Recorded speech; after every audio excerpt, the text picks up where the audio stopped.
Hello Capricorn, and welcome to your in-depth forecast for December. This is for the Sun or the Ascendant.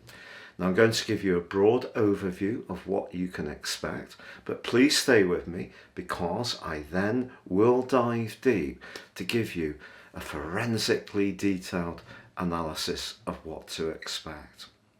So, as this month begins, it's true the Sun and Mercury are locked in more reflective areas, but Venus and Pluto are within 3 degrees in your sign.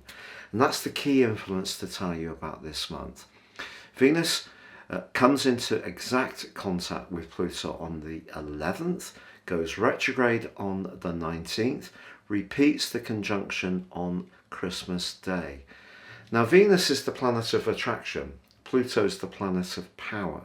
When we put the two together, it's an evocative mix. So I think the fact that there's those more psychological strands coming from the sign of Sagittarius with Mercury and the Sagittarian new moon of the 4th, linking helpfully to your ruling planet Saturn, but this energy developing in your sign, augmented by Mercury from the 11th, the Sun from the winter solstice on the 21st, that is really going to push you to think about new possibilities. But when it comes to your love life, there could be a kind of a pivot between reflection and then starting afresh, or is somebody going to come back into your life, or is there going to be a major separation and a new beginning? All sorts of scenarios are possible with all of this, but if you are new to my channel, please would you subscribe? I'd be most grateful. Click on the bell notification symbol because this means every time I drop a video you'll get a reminder. Also, if you'd like to get your free daily horoscope, written horoscope fired to your device each morning, you can do so by subscribing on the link beneath this video. I've been writing these for over 25 years. My work is featured in Britain's most read newspaper, daily newspaper, and platforms throughout the world. Finally, with year 2022 almost upon us, if you want to order your forecast for the year based on your personal astrology, your time, date and place of birth, you can do so, get the rest of 21 free, get a character analysis and get 30% off. This will help you to go beyond the Zodiac forecast and give you some very detailed insights of what to expect, but also where you can seize opportunities, avoid some pitfalls ahead. Hello Capricorn, and welcome to your in-depth forecast for December for the Sun or the Ascendant. Now, as November came to a close, Saturn, your ruler, came back into contact with Uranus, the planet of surprises. So as we begin this month, they're inching closer together, and by Christmas Eve they become exactly square. This 90-degree angle can be aggravating. It's because Uranus is in the part of your horoscope about you being free-spirited, particularly around the joys of life. So whether that's romance, socializing, pleasures, where Saturn is applying pressure around your everyday resources. But I must stress to you, you do have Jupiter in this area too, and Jupiter can bring you fortune this month, but particularly for past hard work and endeavour. But it just means that you could feel, especially in this festive period, that you can't quite let your hair down as much as you would like. But there's a deeper reason for that as well, Capricorn, because the Sun and Mercury start this month in areas which are very much to do with reflection. Now, although Mars is in a very friendly, sociable part of your situation, and in fact forges an amazing link with Venus and Pluto in your sign in the first 10 days, which can be fantastic and could lead to some kind of attraction with a friend from a group situation, an attraction you may want to keep a little bit confidential to begin with. Perhaps it's you just in a little bit of a detached way, becoming much more conscious of someone's aura and being very impressed about what they have to offer. But equally, as this month begins, the Sun in Sagittarius is also in an enabling angle with your ruler Saturn. So the things you're doing behind the scenes can be good for your financial picture. I just don't think it's the greatest month to be too risk taken with your resources. So anything more speculative, there's all sorts of things that come up on the internet these days, isn't there? Like becoming an online entrepreneur, taking this course, buying these digital currencies and so forth and so on.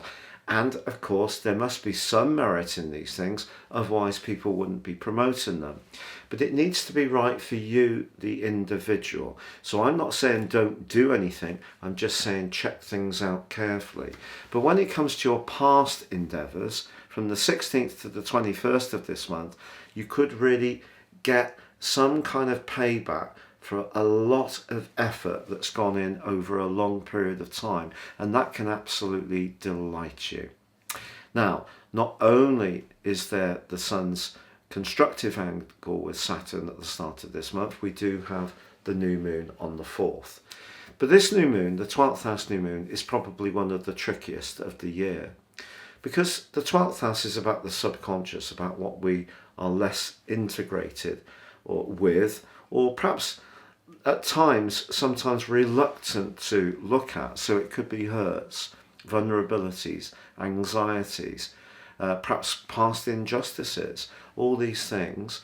But because Saturn is supportive of this new moon, there's a lot you can gain by actually giving yourself the permission to be a bit more vulnerable, but actually feeling that's okay. It doesn't demean you in any way at all. Because your sign can be quite material, because you're an earth sign, you're the 10th house, and your sign is very much linked to patient progress towards success. I think there could be part of you that can, in some ways, be a bit reluctant to show people where you have chinks in your armour. But I think what that new moon is saying to you, it's really your relationship with your own wounds that you can work on, and this can be a very constructive new moon because of Saturn's support. But that sensational angle between Mars, Venus and Pluto, the first 10 days, means that if you do want to go out and have some festive fun, as long as it's with people that you feel really at ease with, I think in the early parts of this month it will work well for you. From the 13th, Mercury moves into your sign. In the 12th house, as it has been, it could have seen you feeling a bit detached from others, or a bit mistrustful of some people's motives.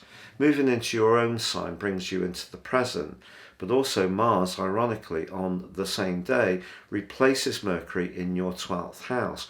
And Mars can stir up the sediment of past hurts. It's going to be here for 6 weeks, so it is something that you will need to try to tackle. Mars is about urgency, it's about instant gratification, it is about desire. The 12th house could be about keeping some of those things to yourself. So if there is somebody that you're very focused upon, perhaps it could be a clandestine connection. But equally, if something hasn't been working for you, Mars moving into the 12th house could point towards the potential for a separation. Now, of course, the worst month to have any kind of romantic turmoil is December. But just be aware that there is the potential for a lot of healing with that conjunction between Venus and Pluto. And it can bring new energy into your life and into your being. But if you do want to draw a line in the sand, that's going to help you to transform your situation and move forwards.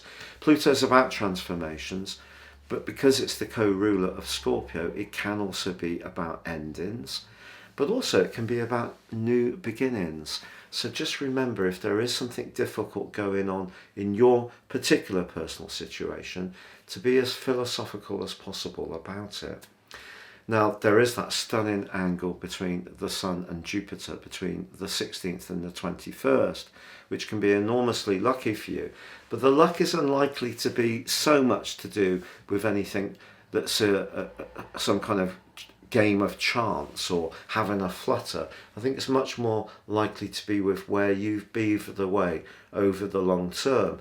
And few signs have the level of application that you possess. So I really hope something does come to pass at that time that pleases you.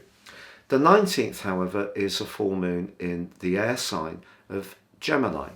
But for you, this is the 6th house, where you've had the North Node over the last 18 months. Now that's going to be moving on the 18th of January into Taurus, which is really good for your prospects next year. So you've had some practice really in picking up, intuiting what's going on in terms of the physical world. But because, of course, it's opposite the sun in the 12th house, it's saying that if you feel a bit run down, it's a lot of stress the run up to Christmas, isn't it? We're trying to keep lots of different plates spinning. So if you do feel a bit weary, just give yourself permission to have a few early nights, and don't beat yourself up if you do feel less than optimum, but also be conscious that your more emotional, spiritual and psychological needs could be feeding into a lack of energy. And if that's the case, again, try to be at ease with that with yourself.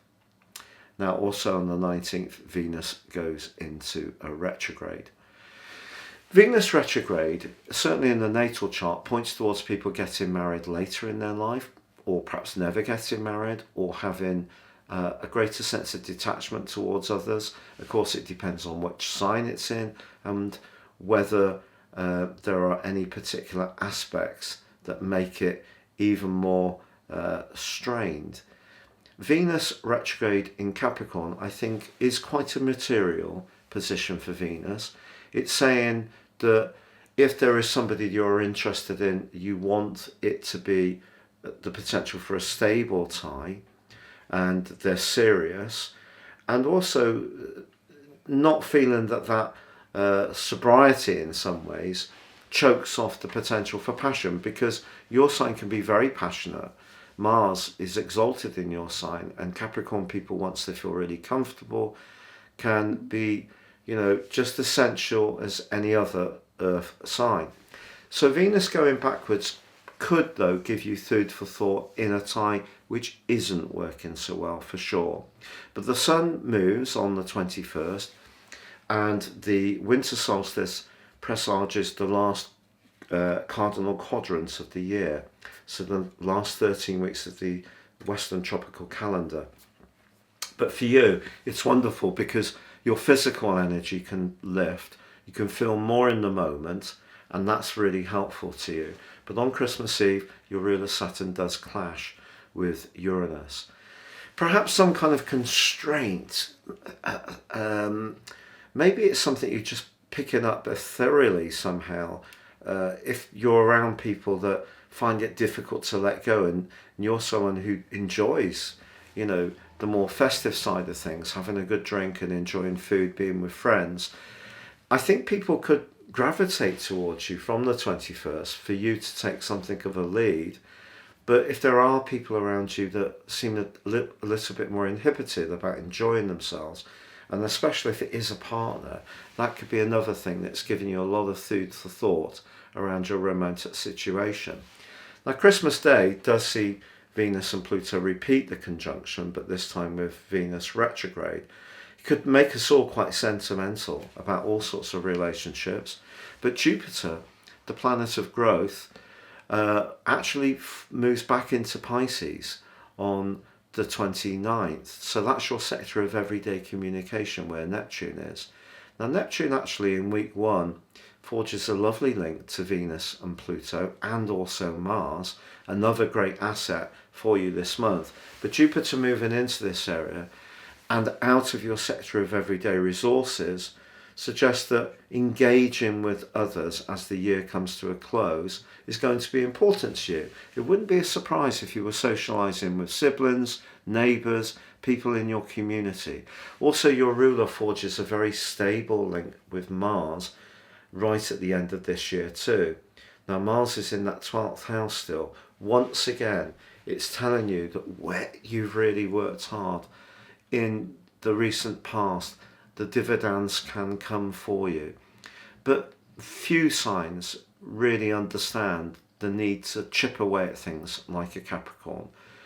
And you know that sometimes people can do things in a more, what appears to be spontaneous and charismatic way, but your great gift is you're so reliable, so steadfast, so trustworthy and redoubtable. So when the challenges come up and some people fall away, you're still keeping going.